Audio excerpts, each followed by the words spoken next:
Good evening. Police say a cold case is now solved 3 decades after a 3-year-old boy's murder. But instead of closure, this news is bringing The suspect is currently in a state prison in San Joaquin Valley. Breaking news. We have some severe weather passing through our area. We just heard a big thunderclap right above us here at 400 Broadway. We have thunderstorms bringing rain, even hail. All right, let's get right to it. Chief Meteorologist Monica Woods here with a breakdown of this. We've spent a lot of time lately talking about prescription pain pills and overdoses and death. In Sacramento County, there are 36 confirmed overdose cases related to fentanyl. 9 of them now have been fatal. Tonight, while one family mourns the loss of their loved one to the drug abuse, legislators are fighting for harsher penalties for people who make the drugs available on the streets, especially the pills that are laced or mislabeled. ABC 10's Suzanne Fond reports.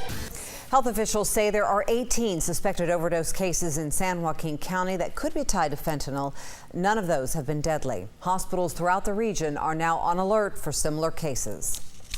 A lockdown and inmate search at the San Joaquin County Jail this morning, and as ABC 10's Ryan Yamamoto tells us, it all started when an inmate found a bunch of weapons that were meant for the trash.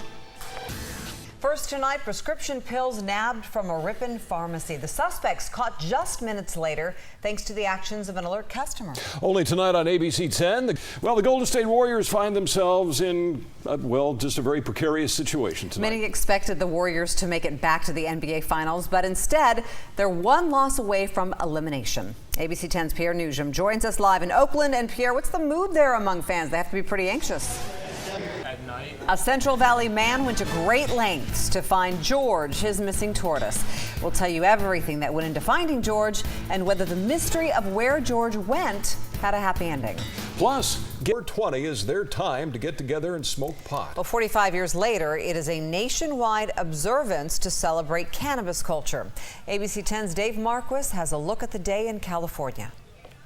Is now under arrest. ABC 10's Bianca Grollo joins us now live from the scene with more. Bianca? San Joaquin County law enforcement on the hunt for a missing gun. The firearm belongs to the Department of Corrections and Rehabilitation. That gun went missing from the Department of Corrections healthcare facility on Saturday. The former chief executive of CalPERS was arrested over the weekend on battery charges.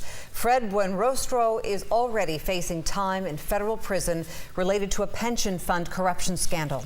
He was arrested on Saturday on battery charges in a case involving a former girlfriend.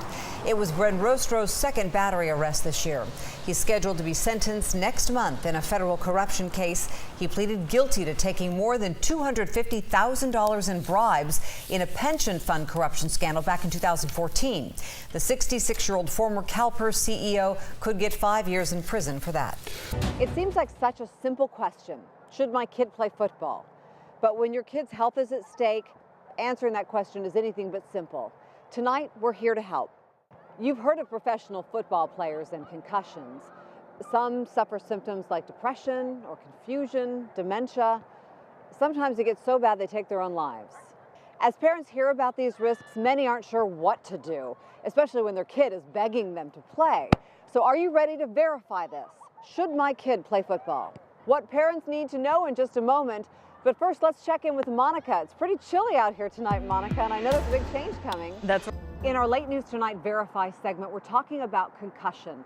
Brian May, you've been dealing with this for a long time in stories and coverage, and it doesn't just affect football players, but any kind of student athlete. It really does cover all sports, and it's State-of-the-art football helmets. One local school was one of the first to try these helmets this season that monitor blows to the head.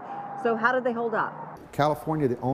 Well, and as it turns out, Cordova did have some concussions during the season. And again, those helmets didn't register the concussions, but they're an extra set of eyes and ears to alert the coaches there could be something wrong. They are expensive, but it is a nice tool to have if you can get it. Right. Now, what about the medical community? Because a lot of parents, they'll go to their doctor and ask, should I let my kid play? Well, and it is the medical community that is driving this whole concussion discussion. Absolutely. Wow. Okay, so at this point, if you don't have a kid who plays football or wants to play football, you might be saying, what does this matter to me? But did your daughters play soccer? They did. Mine are playing as well, and so it affects, if you have kids playing soccer as well. We'll talk more about that after the break.